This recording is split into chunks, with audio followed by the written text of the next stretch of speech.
কোরআন শুনতে ভালো লাগে না, কারণ যুবকদের শুনতে ভালো লাগে মমতাজের গান। কথা অন্তরের ভিতরে কোরআনটা ঢুকিয়ে দেওয়া, বাকিটা আপনার ইচ্ছা।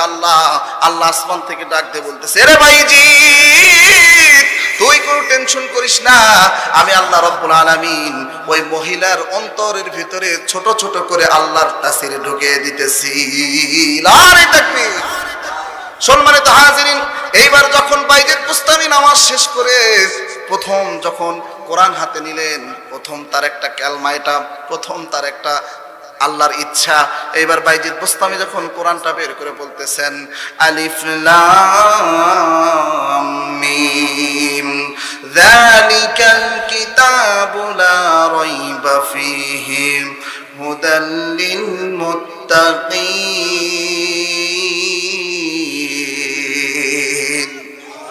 এই কোরআন শুনতে ভালো লাগে? হ্যাঁ, কোরআন শুনতে ভালো লাগে? যুবকদের আজকে কোরআন শুনতে ভালো লাগে না, কারণ যুবকদের শুনতে ভালো লাগে মমতাজের গান। কথা বলেন ঠিক কিনা? এরা মনে করে গানেই গান, কিন্তু গানের ভিতরে যে তবলা বাদ্য যন্ত্রগুলো আছে কি বলে জানেন? তাদের ভাষায় কি বলে শুনবেন? একটু বলি।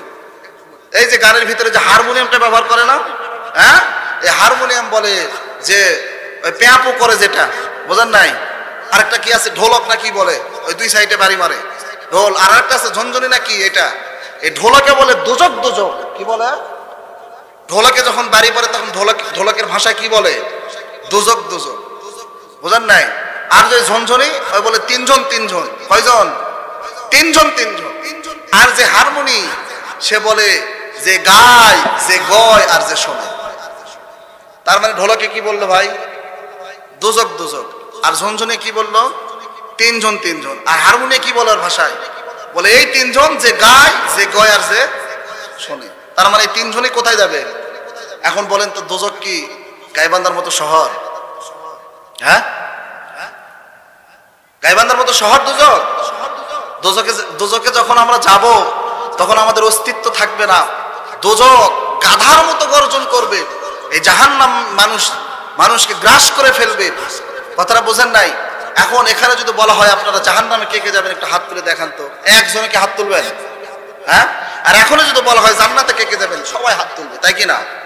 সম্মানিত হাজিরিন, প্রিয় ভাইয়েরা আমার, বাইজিদ বুস্তামি যখন এরকম ভাবে বলতে লাগলেন, আলিফ লাম মিম যালিকাল কিতাবু লা রাইবা ফীহি হুদাল লিল মুত্তাকিন,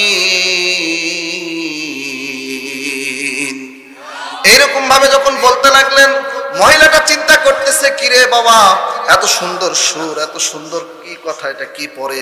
কারণ মহিলা এই রকম কথা কখনো শুনছে? কারণ সে তো থাকে একটা পতিতালয়ে, বোঝেন নাই? তো আমাদের ভিতরে কিছু মা বোন আছে, তারা দেখবেন যে গোপনে খুব সুন্দর আমল করে, কিন্তু পর্দার বেলায় আছে নাই, পর্দার বেলায় নাই। গোপনে খুব সুন্দর আমল করে, কিন্তু স্বামীর কথা শুনতে পারে না, স্বামীর কথার মূল্যই দেয় না। কথাটা বোঝেন নাই? স্বামীকে মূল্যায়ন করতে হবে। স্বামীকে কেমন মূল্যায়ন করতে হবে? যেমন মূল্যায়ন করেছিলেন হযরতে ফাতেমা। কে? ফাতেমা। হযরত আলী রাদিয়াল্লাহু তাআলা আনহু তাকে এমন মূল্যায়ন করতেন। আর ফাতেমাকে জানাতো না মহিলা, জান্নাতি মহিলাদের সর্দারনি হবে। এরকম ভাবে একদিন বসে আছে, কথাটা বোঝেন নাই?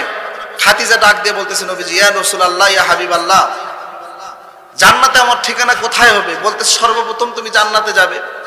তো বলতেছে, আমি তো জান্নাতে যাব, কিন্তু আমার মা ফাতেমা, তার কি হবে?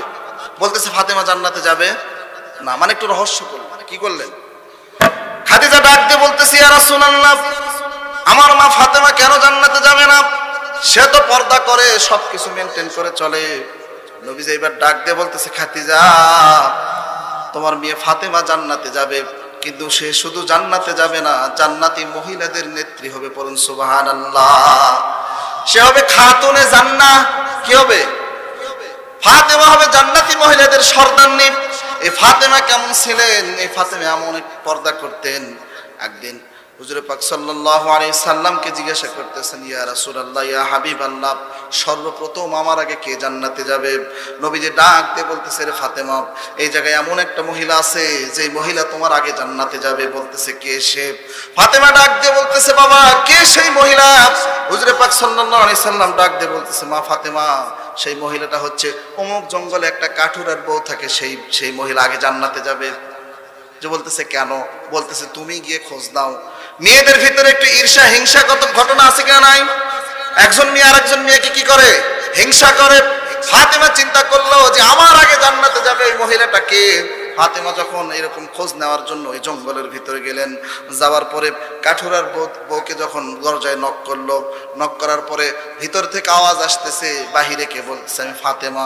কেন আসছো? বলতেছে, তোমাকে দেখার জন্য আসছি। বলতেছে, আমার স্বামীর হুকুম নাই, আমার স্বামী কাঠ কাটতে যাওয়ার সময় আমাকে নিষেধ করে গিয়েছেন যে বাহির থেকে কেউ যদি আওয়াজ দেয়, কেউ যদি তোমাকে ডাকে, তাহলে বাইরে বের হবে না। ফাতেমা ডাক দিয়ে বলতেছে, রে কাঠুরার বউ, আমি তো মহিলা, আমি তো মেয়ে মানুষ। বলতেছে, যতই তুমি মেয়ে হও, তুমি মেয়ে হও আর যাই হও, আমার স্বামীর নিষেধ, আমি বাইরে যেতে পারবো না। কিন্তু এখনকার মা বোনেরা যদি ওখানে হতো, তাহলে বলতো, যেই হোক মেয়ে মানুষ তো মেয়ে মানুষের দেখলে সমস্যা নাই। এখন বলেন তো, এমনও কিছু মেয়ে মানুষ আছে একটা পর্দাশীলতা মেয়েকে দেখার পরে বাহিরে গিয়ে তার আলোচনা সমালোচনা করে কি করে না? বলে, অমুকের বউ দেখে আসলাম, নাকটা এরকম, মুখটা এরকম, তাহলে পর্দা কি থাকে? কথা বলেন না কেন? থাকে। তার মানে বোঝা গেল কিছু মহিলার সামনে কিছু মহিলার পর্দা করা ফরজ। কথাটা বোঝেন নাই? ফাতেমা যখন ঘুরে চলে আসলেন, নবীজি ডাক দিয়ে বললেন, ফাতেমা কি খবর? ফাতেমা ডাক দিয়ে বলতেছে, বাবা সত্যিই তাই, তার পর্দা এত হাড়, এত শক্ত পর্দা, এইরকম পর্দা আমি ফাতেমাও মনে হয় করতে পারি না। সুবহানাল্লাহ। মেয়ে মুমিন, মুমিন যারা হবে তাদের অন্তরের ভিতরে হক্কুল ইবাদ আমিরুস সলিহা, এই দুইটা জিনিস তাদের ভিতরে থাকবে। তাহলে কথাটা কোন জায়গায় রাখছিলাম? বাইজিদ বোস্তামি কোরআন হাতে নিয়ে কি পড়তেছেন? যালিকাল কিতাবু লা রাইবা ফীহি হুদাল লিল মুত্তাকিন। মেয়েটা ডাক দিয়ে বলতেছে, এটা কেমন সুর, কি কথা, এর ভিতরে কি আছে? যতই শুনে ততই মুগ্ধ হয়। এইবার এই মহিলাটা ডাক দিয়ে বলতেছে, মহিলা এমন ভাবে বাইজিদ বুস্তামিকে ডাক দিয়ে বলতেছে, হুজুর আপনি কি কিতাব পড়েন? এর ভাষা এমন কেন, এত সুন্দর কেন ভাষা? বাইজিদ বুস্তামি ডাক দিয়ে বলতেছে, মহিলা এইটা শুধু এমন ভাষার কিতাব নয়, এটা এমন একটা কিতাব আল্লাহ রাব্বুল আলামিন যার শুরুতেই বলে দিয়েছেন, যালিকাল কিতাবু লা রাইবা ফীহি হুদাল লিল মুত্তাকিন। এমন একটা কিতাব, এই কিতাবের যে ভুল ধরতে আসে, হুদাল লিল মুত্তাকিন, সে মুত্তাকি হয়ে যায়। বলুন সুবহানাল্লাহ। সম্মানিত হাজিরিন, এইবার মহিলাটা বাইজিদ বুস্তামির সামনে বসে পর্দার আড়াল থেকে তাকে ডাক দিয়ে বলতেছে, মহিলা তুমি যদি কোরআনের ভিতরে আসতে চাও, ইসলামের ভিতরে যদি আসতে চাও, তাহলে এই কোরআনটা ধরে আমার হাতে বাইয়াত নেওয়ার পর আশহাদু আল্লা ইলাহা ইল্লাল্লাহু ওয়া আশহাদু আন্না মুহাম্মাদান আবদুহু ওয়া রাসূলুহু। সম্মানিত হাজিরিন, এরকম ভাবে মেয়েটা যখন বাইজিদ বুস্তামির হাতে কোরআন ধরে বাইয়াত নিলেন, নেওয়ার পরে এমন ঘটনার ভিতরে আসছে, এই মহিলাটা এমন পর্দানিশী হয়ে গেলেন, তার অন্ধকার জগৎ ছেড়ে আলোর জগতে ফিরে আসলেন। কারো সিলাই, কারো সিলাই, কথা বলেন না কেন? কারো সিলাই? কোরআনের সিলাই। তো এই কোরআন এমন একটা ম্যাগনেট, যারা রাস্তায় ঘোরাফেরা করতেছে তাদেরকে এই কোরআন এখনো ছুঁইতে পারে নাই। যা দেখেন, এই যে আমি বললাম আপনারা যে মসজিদ মাদ্রাসার উন্নয়ন কল্পে এই মাহফিলটা করছেন, তাহলে পুরুষদের জন্য সর্বপ্রথম আমল সলিহা কি? নামাজ। কি? নামাজ। নামাজ পড়ছে জোহরের, কিসের? জোহরের নামাজ পড়ছে হাজি মানুষ। কথাটা বোঝেন নাই? এখন পাতারে গেছে, আপনাদের দিকে কি বলে? পাতার বলে। এই খাটে গেছে ধান দেখার জন্য, যায়া দেখে ওই হাজি সাহেবের ভূমি হচ্ছে নিসাত, কি, আর আরেকজনের জমি হচ্ছে উসাদ। এই উঁচু জায়গাতে পানি বান্ধা আছে। জোহরের নামাজ কিন্তু পড়ে গেছে। কি করে গেছে? জোহরের নামাজ পড়ে গেছে। যায়া দেখে যে কেউ নাই, কেউ দেখতেছে না। কথাটা বোঝেন নাই?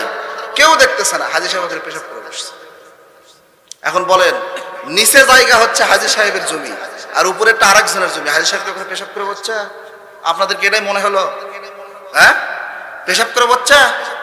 পানি কাটা দিচ্ছে, মানে কি দিচ্ছে? পানি কাটা দিচ্ছে। এখন বলেন কি স্টাইল, কেউ দেখে নাই, চারিদিকে তাকা দেখছে কেউ নাই। এখন বলেন তো হাজী সাহেব কি পেশাব করে বসলো? কি জন্য বসলো? সুযোগ পায় গেছে, দে না কাটা। নামাজ কিন্তু পড়ে গেছে, কথাটা বোঝেন নাই? এই জন্য মা বোনেরা যারা পর্দার ভিতরে আছেন, আপনি যদি পর্দা না করতে পারেন, আপনি যতই রোজা করেন, নামাজ করেন, আমল করেন, পর্দা যদি না করতে পারেন, তাহলে কিন্তু আপনার কোনো আমলে কাজে আসবে না। আসবে না।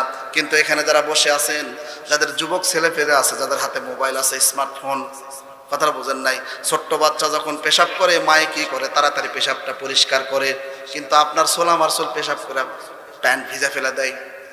আপনার 14 বছরের, 15 বছরের, 21 বছরের একটা ছেলে পেশাব করে প্যান্ট ভিজে ফেললো। বলবেন হুজুর কেমন করে ভিজে ফেললো? এই যে টাইট ফিটিং একটা প্যান্ট পরছে, পরার পরে যেখানে পেশাব সেখানে চেন খুলে মারা দেয়। কথাটা বোঝেন নাই? প্যান্ট পরছে কি স্টিচ টাইট। এখন ওই প্যান্ট পরলে কি বসে থেকে পেশাব করা যায়? হ্যাঁ, যেখানে পেশাব চায় ওখানে দাঁড়িয়ে থেকে চেন খুলে দিল, মারা দেয়। ভাই মানুষ হয়েছে তাড়াতাড়ি করে লাগা ছেড়ে দিল। এখন বলেন তো ওই যে 2-4 ফোঁটা ভিতরে থাকলো, এই 2-4 ফোঁটা যায়া এই ভিতরে যে গোড়ার রগ, এই রগটা মারা ফেলে দিবে। তাহলে আপনার ওই 24 বছরের একটা ছেলে প্যান্ট ভরা মতে তার পেশাব পরিষ্কার করে দেওয়া লাগবে না? হ্যাঁ, কি পাচ্ছেন কি আপনারা? কি পাচ্ছেন? সমাজটা করে শেষ করে দিছে। আজ থেকে 10 বছর আগে কোন দেওয়ালে দেখছেন কোন কলিকাতা হারবালের অ্যাডভাইস? হ্যাঁ, কোন দেওয়ালে দেখছেন? আর এখন প্রত্যেকটা দেওয়ালে কলিকাতা হারবালের অ্যাডভাইস যে অমুক ওষুধ খেলে আপনি কি আগা চিকন, গোড়া মোটা? হ্যাঁ, আপনার কি গোড়ার রগ মরে গিয়েছে? তাহলে এই ওষুধটি খান, লেবেল হয়ে যাবে। কি জঘন্যতম একটা সমাজ হয়ে যায় না আমাদের সমাজটা? হ্যাঁ, আজ থেকে 10 বছর আগে কেটে ছিল, এ কথা কন্যাকে ছিল, এখন ওপেনে করতেছে।